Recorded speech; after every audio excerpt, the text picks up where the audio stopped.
My friend, today is March 16, 2026. I'm still at this cafe. Before I go, I just want to share this moment with you. So this is the BLLB cafe in the Wutong village, actually Wutong Island. They also have another location called Wutong Island. This is one of my favorite spots to work and just hang out. Came around 10 o'clock and I had a late breakfast and also a late lunch, which is cool. I could just focus on other things. By the way, I just came across this book again. I went looking for this book and found it effortlessly. It was on the shelf, and I just read this section about Li Feifei. Yeah, I believe she's like American, Chinese American. She's a professor of computer science at Stanford. Yeah. So today I just mainly worked on my journaling. I just tried to gain more clarity through writing and reflecting.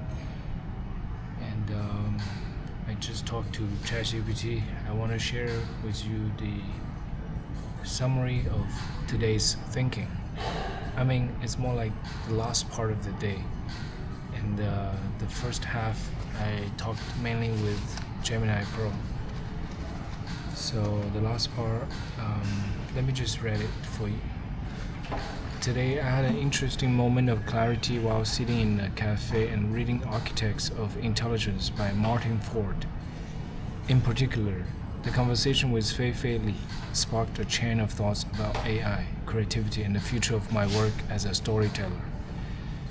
First, it reminded me that many leading researchers believed major AI breakthroughs were coming years before they actually happened. Reading those words now, after the rise of large language models and tools like ChatGPT, gave me a sense of perspective. The future often begins quietly in the minds of people who are thinking far ahead. That led me to reflect on my own work as a creator. AI will almost certainly become far more capable than we can currently imagine. When that happens, many of the tedious and mechanical parts of content creation will likely disappear. Tasks like manually correcting subtitles, something I spent countless hours doing in the past, are perfect examples of work that machines can handle much better than humans. Looking back, those hours did not really help me grow intellectually or creatively. Instead, I realized that my most valuable activities have always been the non-linear ones: reading books, journaling, hosting conversations, traveling, spending time with family, and reflecting on my experiences. These are the activities that shape my thinking and give depth to my life. Ironically, they are also the best raw material for meaningful storytelling. The world does not lack videos. There are already more videos than anyone could ever watch. But what the world will always need are authentic stories, real experiences, real struggles, and real reflections from human lives. My recent YouTube progress also gave me an important signal. My channel becoming monetized and gaining around 4,000 subscribers showed me that the path I chose was not misguided.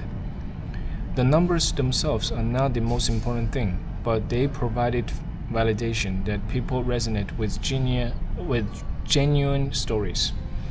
This realization gives me a sense of calm.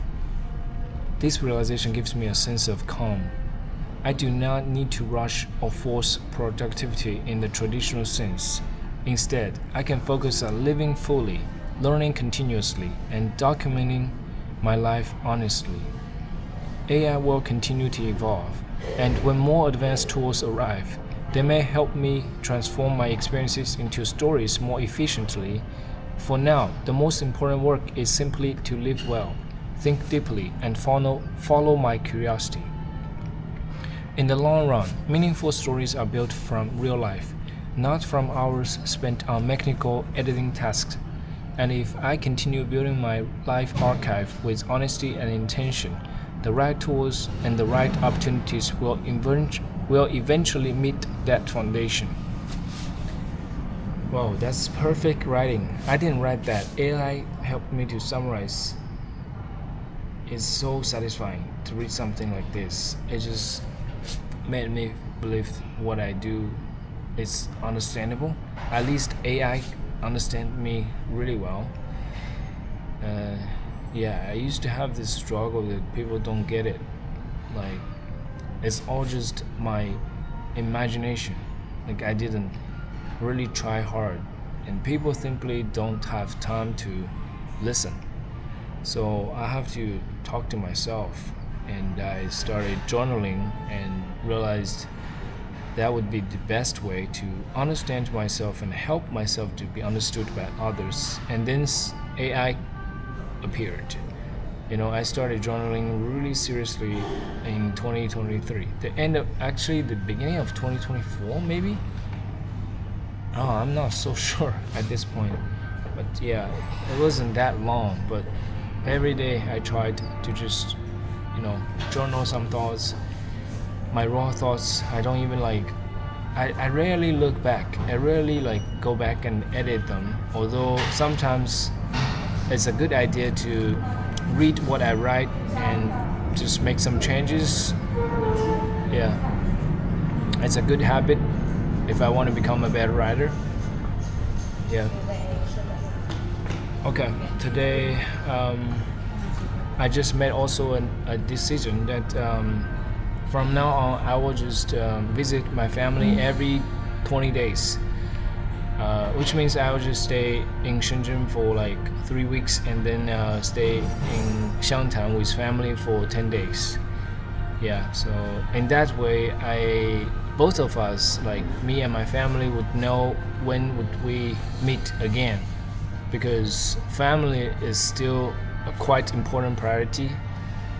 However, being at home with family has lots of downsides, because I'm live in a very small city. My family lives in Xiangtan, and